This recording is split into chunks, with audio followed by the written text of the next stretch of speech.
Dating, being a plus size woman, it is very hard.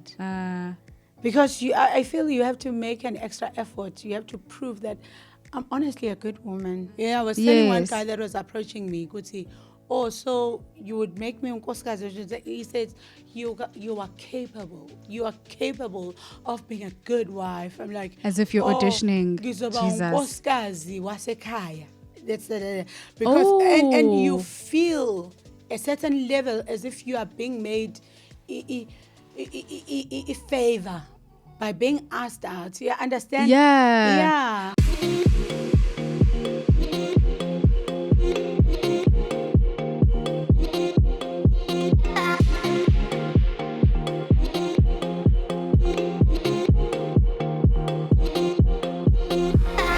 Hey dolls, welcome to Unfiltered with myself, Sihle Makhanya, where we have honest and unfiltered conversations with people from different walks of life where they share their stories without feeling judged or looked down upon. Enjoy.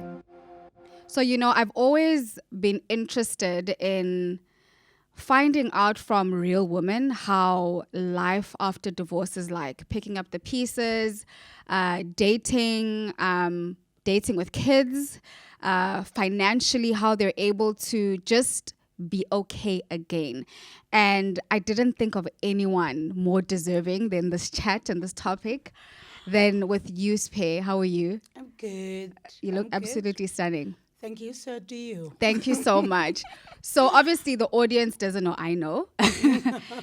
Here you are in your late 20s. Mm-hmm. You meet the love of your life. Mm-hmm. You have everything. You're an independent woman. So everything looks perfect on paper. You get married. Mm-hmm. And then unfortunately you go through a divorce. Yeah. And now you need to start picking up the pieces. Mm-hmm. With a child. Take me back to that moment where you realize that, oh damn, I have to do this on my own. Gosh, oh damn, I have to do this on my own. Game over, actually. My word, I think it starts with self-realization that in marriage, you lose yourself a bit. Or if not entirely. So now, starting over has to start with you first before you can actually extend it to anyone else. Because if you are not there, there's this child that needs a sane mom, right? That needs a mom that can provide. And also there's you as an individual. So it comes back to saying, who am I? Because you have forgotten that aspect of who you are and where you come from entirely and the power that you possess and the things that you are capable of doing actually. Yeah. It goes away. Yeah. I don't know. With me, it went. Let me Okay. talk about me and my experience because it was not there. I never realized I was an independent woman at some point and I can be independent again. Wow. I can actually do these things again that I used to do for myself. I can ever actually buy a house for myself. Now, the other thing that comes to mind is that, my word, there were 2 salaries and there's a child now. Will I be able to provide for this child? And I said, damn right I will. Yes. Because I've got all the power and I possess all the wisdom. My brain is still there. My career is still there. Yeah. And there's so many things that are there as a person that I can reinvent myself with. Yes. So it boils down to you as an individual and self-realization, I think. But the reality is, right, because, I mean, the audience doesn't know that you're a church girl. Yeah. She's a church girl. Like I'm through a and church through. girl. Through and through, right? Yeah. And I know, just as a single woman, as a 29-year-old woman in the church, obviously I've never been married. Yeah. I know how married women treat me. I know the looks that I get. And I'm not saying in my church, hey, I'm just generalizing. Yeah. The looks that you get and the coldness that you feel. You as a divorcee, because obviously you go from being single and then you're in the circles, the couples circles. Wow. And then you get casted out like Survivor. Yeah. Tell me about that experience. Oh my word, where do I start? At the beginning. At the beginning. The experience of being a divorced woman at church is quite hard because you try and find your feet. You try, first there's the space that you sit on with your husband. And now, do I still sit in that space? Because you're not going to hold hands now, girl. Yeah. Your husband is not there anymore. And do you belong in the same circles? You know, with me, I was a bit lucky because my pastors allowed a platform for me to be, for me to fall, for me to cry. Though it was hard going there and actually saying, look, game over. Because you sort of want to drag it so that you fit in. You fit in. And there's that, I don't want to lie, there's a certain recognition that comes with marriage in churches. Oh, yeah. Oh, yeah. And in the society, as Black people, Jay, there's a certain recognition that comes with marriage. So am I going to lose this plot and this recognition, Yes. right? And then going back, you're in the singles ministry. You don't know whether you are a girl, you girl again, or you belong with the 50-year-olds that have never been. You just sort of lose the plot with church. And not church where I am specifically, as you said, but church in general, because I've always been a church girl. I've always been part of the church movement. But don't the wives then feel like you are now out to get their husbands? That's where I'm going.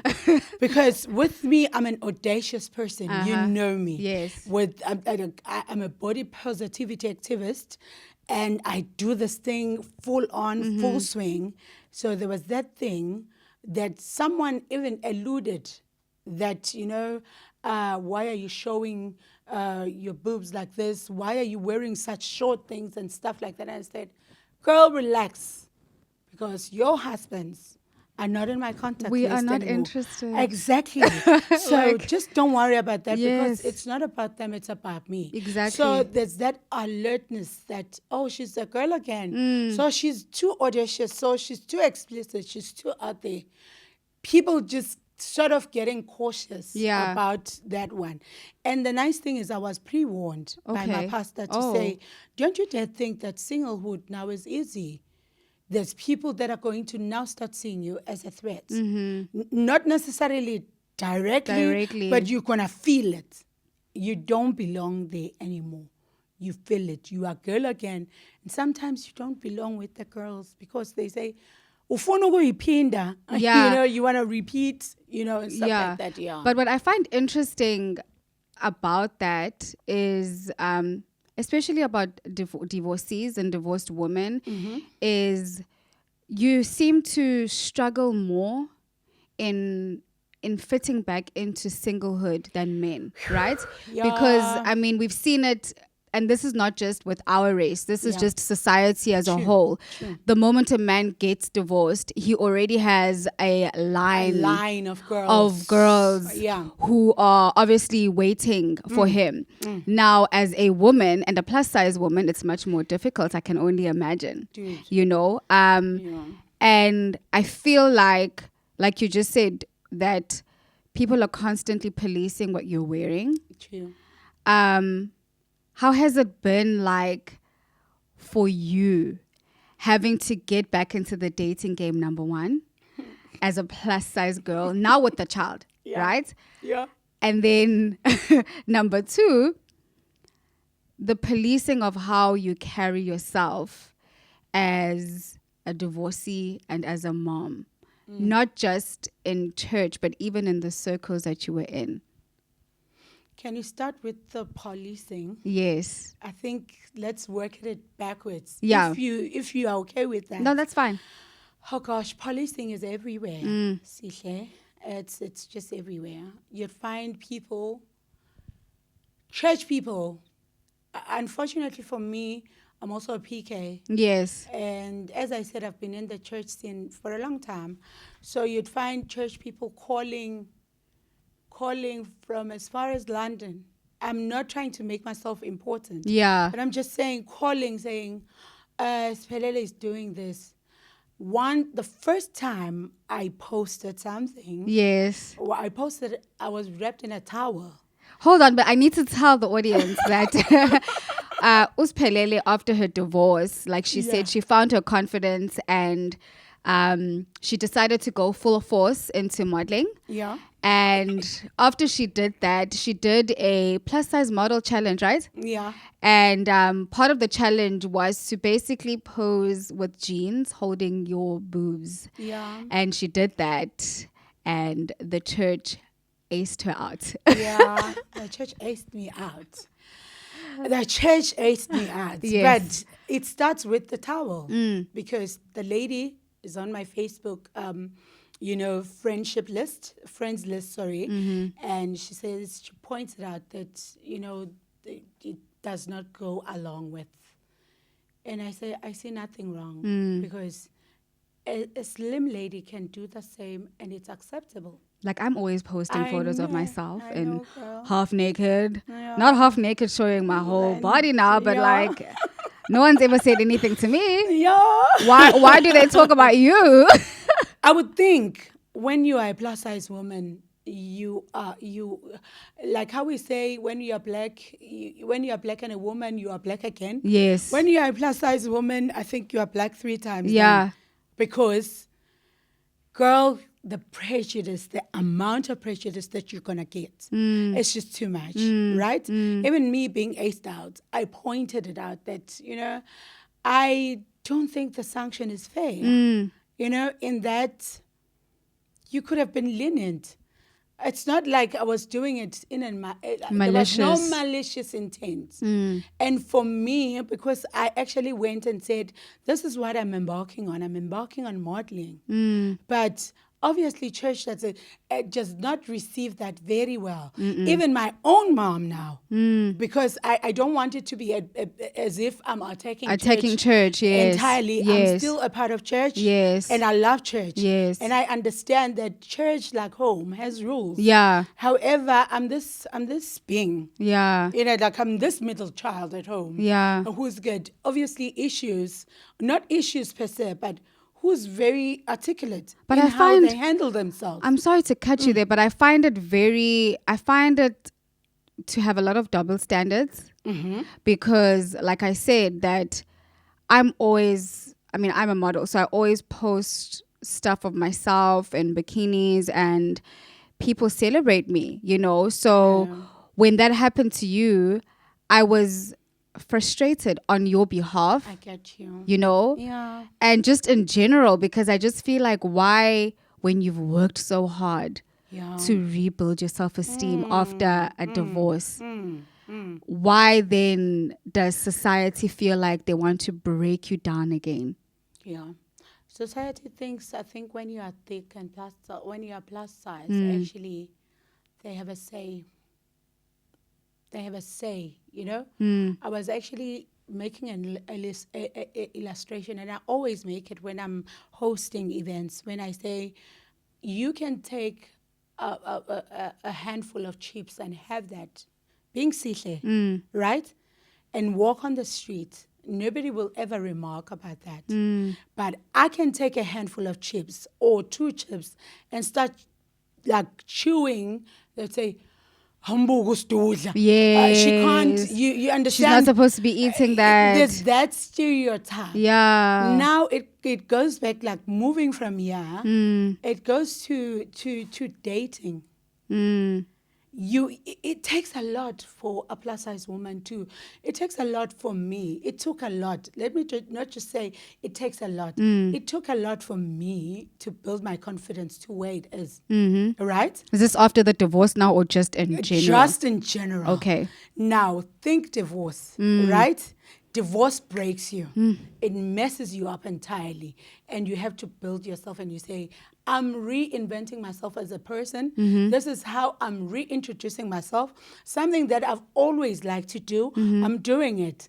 And I've actually come forward and said, since I'm accountable and I'm committed to a church and committed to God, I'm coming forward and say, this is my passion now. This is what I'm doing. And you know that I've always been passionate about it, but now I'm being more intentional about it. Yes. And this is what I'm doing. I'm being responsible, and I'm coming forth and saying, there are going to be shorts that are going to make you feel uncomfortable. Yes. And it's not because you are a manhunter, because it comes off like that. You're out there, you're showing your stuff, you're hunting. Because man. you're single again You now. get me? Oh, Lord. And only the bores target me. market is not man. No. I actually said, because there was a meeting after the whole thing, after my pictures, by the way, you know this. And I actually said, this is not targeted to men. This is about women emancipation entirely. And it was women that were commenting on my post. And for Women were the me- ones that were complaining, or when you're saying commenting? Women, they were commenting and saying, thank you. Wow. Thank you for doing this. Wow. One lady who was very shy and who was at myself, because I was a cell group leader at that time, she said to me, Sphelele, thank you, because I can't even go with my arms out. This lady is so thin. Maybe she's 2 sizes slimmer than me. She says, I'm very conscious about my arms after having a kid. And for me, this just gave me power to say, go out there, you're beautiful. If Sphelele can pull that off with ingalo zakhe zokwaba, like my big arms, then you can. Yeah. I mean, there's nothing stopping you from being yourself. So for me, my job was done. My work was done there. And exactly what I intended for it to do, it did. Now, coming back to your other question about dating, being a plus-size woman, Ooh, girl. you'd stop me, you'd interject, you'd do whatever. Interject where you feel like. Because you know how we go. I know. I can just We can go on the whole day. Okay, now coming back to that part, it is very hard. Because I feel you have to make an extra effort. You have to prove that I'm honestly a good woman, And are you marketable to be carried Like a trophy. You understand the Yes, fish. yes. You get me? Yes. Because these guys want trophy girls. And most of them would be guys that are in our age group. You understand? Yes. Because you wouldn't want to date supposedly young. Yes. So you think lapha go 40 bani. Yes, that's within your range. Bruh, and when you get to realize, no, I'm too thick. Oh my word. Do they tell you that though? Like, No, they don't or say. is that how you feel? Mind my ignorance, but is that how you feel? It's how I've viewed it. Okay. It's how I've seen it. Do some men make comments? Because I know, I'm just saying, and this is obviously not from experience, but from other friends who are plus size. I know that a lot of men, they feel like make comments like, oh, because you're curvy, I know that you can cook. Or because I know that it's like when they see a curvy woman, they equate it to being domesticated. And that's the only reason why they would consider you. When you're a curvy woman, you're supposedly a wife material, then you can maybe make a home. But so is that what they're looking for? That thing. Yes. Yeah. But I don't just want to be unkosikazi wasekhaya. Yes. Yeah, I was telling one guy that was approaching me, oh, so you would make me unkosikazi? He says, you are capable. You are capable of being a good wife. I'm like, as if you're auditioning. Jesus. Unkosikazi wasekhaya.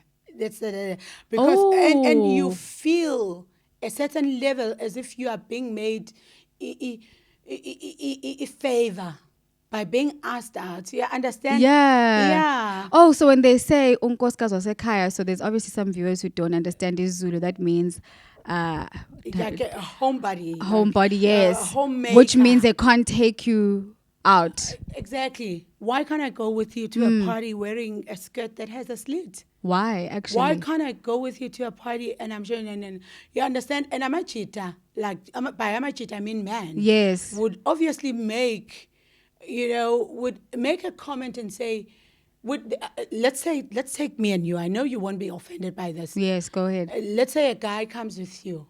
Nobody would say, "Hey, we see Paul." Yes.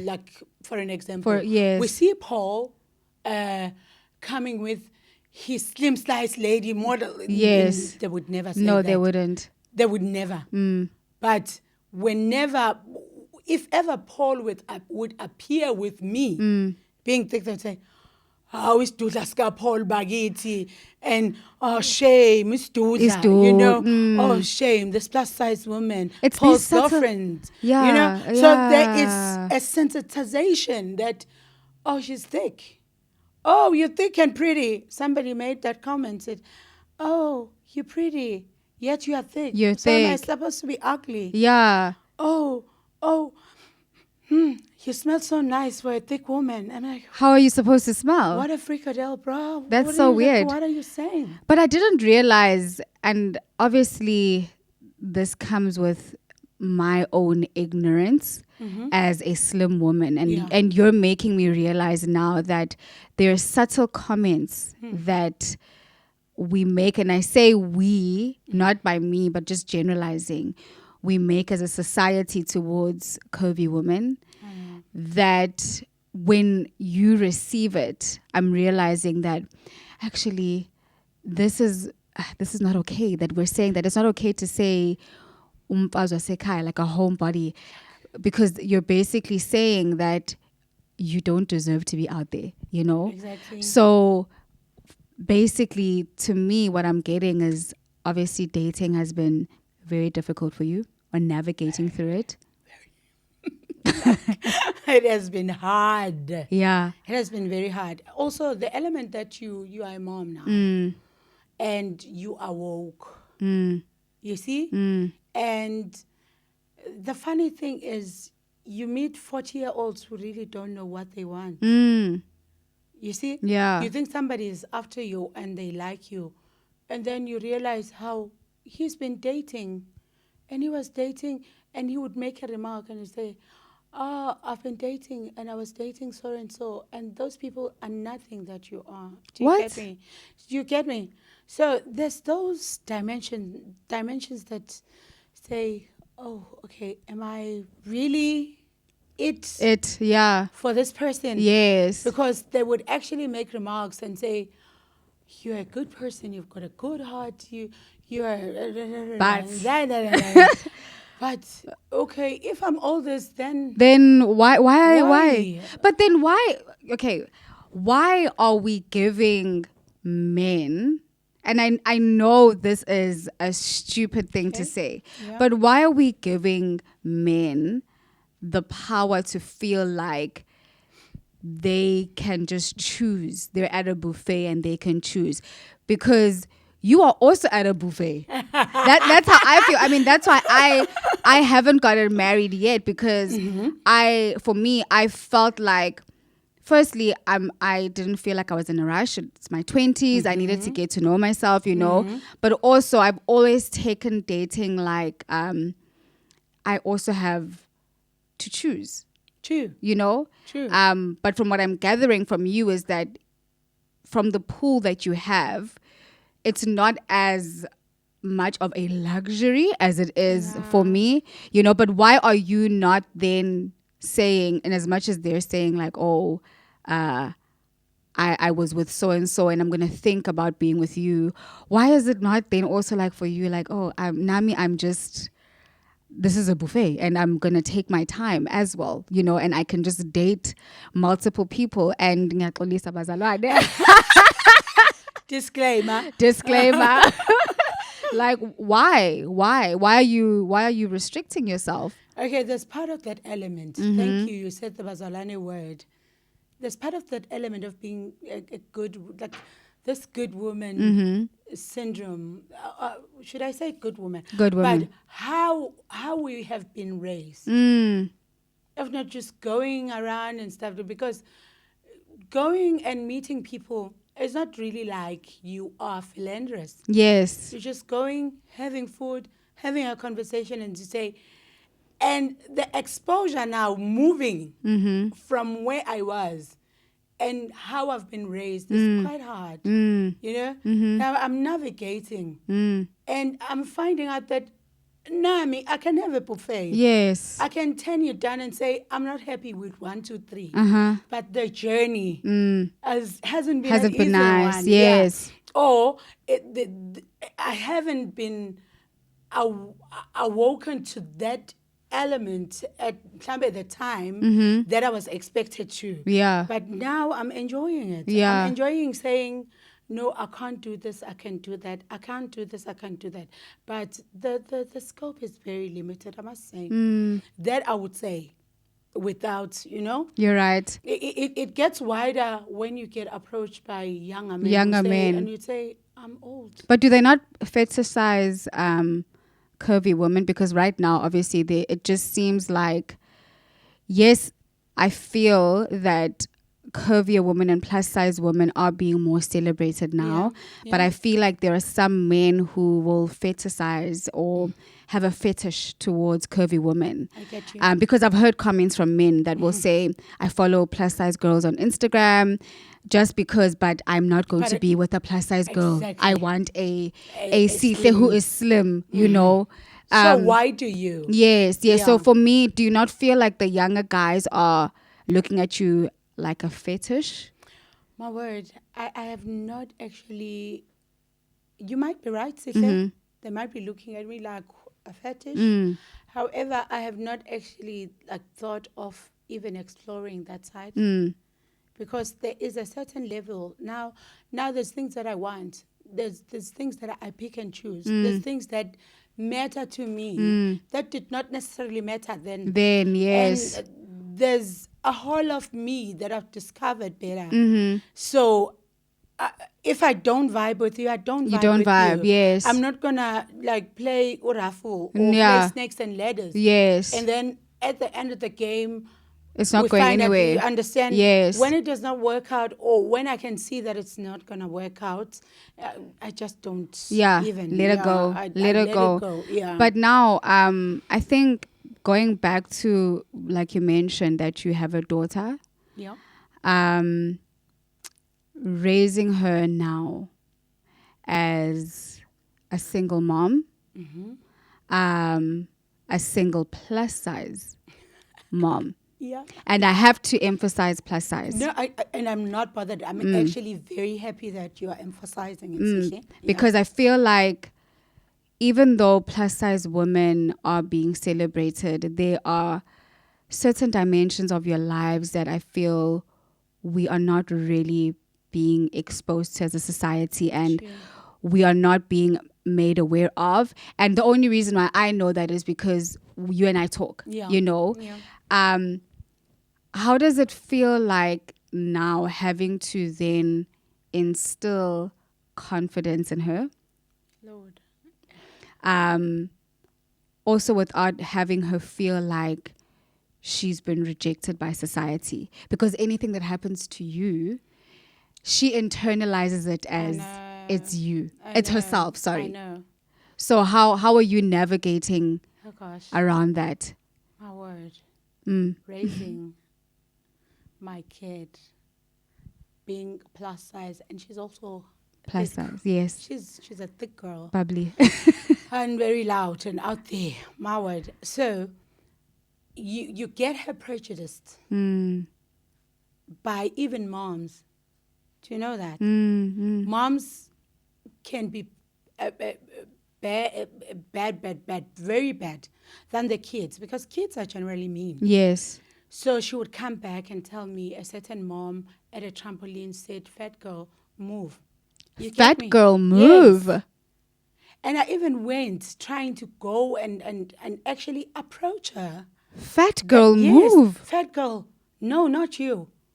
But she says, I'm younger. I'm actually 7.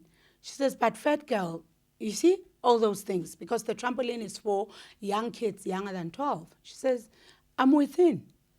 And the nice thing is, based on my experiences as a kid, I've actually instilled this element of being very assertive in her. She's very assertive. So we would come like an A-team and I would say, I don't like what you did. Don't like what you did. I don't like what you said to my child. I don't care who you are. And this. That is how I tackle. And I've also actually instilled that in her to say, body shaming. She would tell you straight out, are you body shaming me? Because I don't like that. Yes. And I think it's rude. So I'm teaching her those elements because I know the world can be cruel. The world This is is a cruel, make man. or break age for me to instill, because if I lose it, come her teenagehood, she's gone. She's gone. And right now, how is she feeling with, obviously she's now used to the fact that you're divorced. How is she feeling with the dynamics? Is she not internalizing it and making it seem like because you are plus size, that is why you are not in a relationship anymore? Because obviously you expose it to other women of different shapes and sizes, you know. Yeah. So has she never asked you, like, why are you not able to get a partner? Oh, why this or why that? You know. Oh my word. It's so funny that you'd ask this. With her, she doesn't link it to plus size. Because for me, in how I'm raising her, I don't want her to see thin, thick, black, white. Yes. You know, I want to break all those dimensions and walls. Yeah. So that she sees people for who they For are. who they are, yes. Yeah. So for her, she's not aware of that aspect as yet. But she's very aware that I'm single. Yeah. and she speaks even to other people, and she say, I would want my mom to go to Single and Mingle. Oh, wow. A show. I should say, I saw a show for you, and I think you Hint, should go. Mom. Hint, ring bells, no. And it's so funny because I give her moments to pray. I hope I'm not diverting from a question. No, it's okay. Like, I give her moments to pray, Uh-huh. and I gave her a moment to pray. I think this time around, it actually sat in my heart, like it lingered, because she said, Lord, I thank you. I thank you for my food. I thank you for this, that. She counted. We were going to school because that is our bonding time. Yeah. And she says to me, she says to the Lord, not to me. Not to I you, was listening, girl. and driving with my eyes. And she goes like, Lord, I really pray.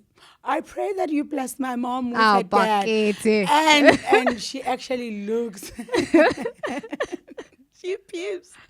And I'm there. Yeah. It's in the list of prayers because for her, she's ready for me to go and date and stuff like that. She's very aware. And at some point, she says to me, Mom, I've got a plan. And I'm like, what is that plan? Yeah.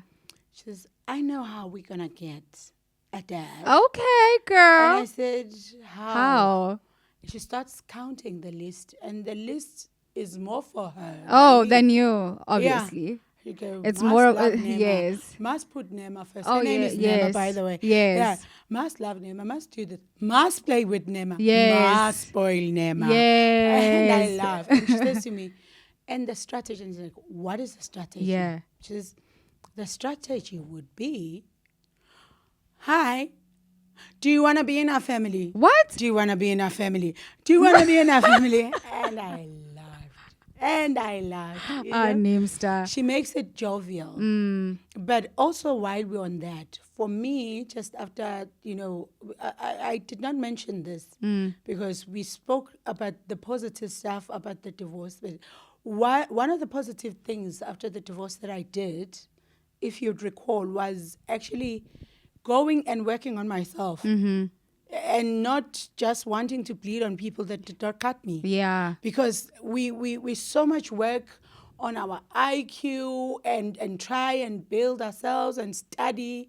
And we don't want to build on our EQ and the works and, and our SQs and stuff. We just don't want to do work on Work that. on ourselves, Yeah, you yes, understand? yes. So we just say, oh, okay, I'm out. Yeah, divorce party if we want to. Yeah. And internally we are bleeding. Broken, And yeah. very broken. So after that, working on myself, I actually got booked into a wellness center for a month and stuff like that. And I really Worked on worked on yourself. myself, cried, did whatever. Yeah. You know, that was part of my self-discovery journey. Yeah, To yeah. say, girl, you can do this. You Yeah. can resurface. There's power in you. And just going back, because it takes you back to your childhood. To your childhood. Now, going back to Nema, linked to the story, you just said to me, because I was on heavy medication to just balance me for a long time. Because we don't allow ourselves to break. We're going to drive at that at some point, I know, with you. Yeah. Somewhere, somehow. But going back to Nema, specifically on that, she came to me and she said, can I please have another dad, girl? I was nearly admitted at the hospital. Because of that? Because of that. That became a trigger. Really? I'm telling you. Wow, okay, I didn't know It that. became a trigger. I don't think I did. It was the day before Christmas. Okay. Because I went to the hospital in December. I didn't even celebrate her birthday. She was born 5 December. I remember, yes. I didn't. Did whatever that I could with my family the day before, and then I left. You left. You understand? And I come back, she says, I'm ready to have another day. I'm like, girl. Triggered. Yeah. Yeah. I couldn't breathe. Yo. Anxiety shot up. I couldn't do anything. And I said to my siblings, take me to the hospital. Mind you, I'm the chef of the whole... Of the family and the Mutwako Christmas and the dinner. family in itself. Yes. And what's going to happen? Okay, not chef, cook. Oh, chefs just get... They're going to attack you, child. Yeah. I didn't go to... Correct yourself. School, yes. I become the cook. Yes. So now, I'm thinking about that.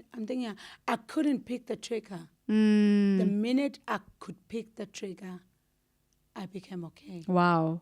I tell you. So Because it goes back to saying it became such a big worry. Am I gonna get someone? I've been this good girl. Yeah. You know, I've been, but Lord, I'm a good woman. I'm a good woman. Yeah. I'm great. I'm great. Sweet. Yeah. I'm accommodative. Yeah. Here's this child who wants a father. Yeah. Until I started. And you also want to need an emotional partner, someone that's going to be there for you. It's not about Nema. Yes, it's about me. Yes. Nema is going to go away. She's going to go out of the nest. Yeah, yeah.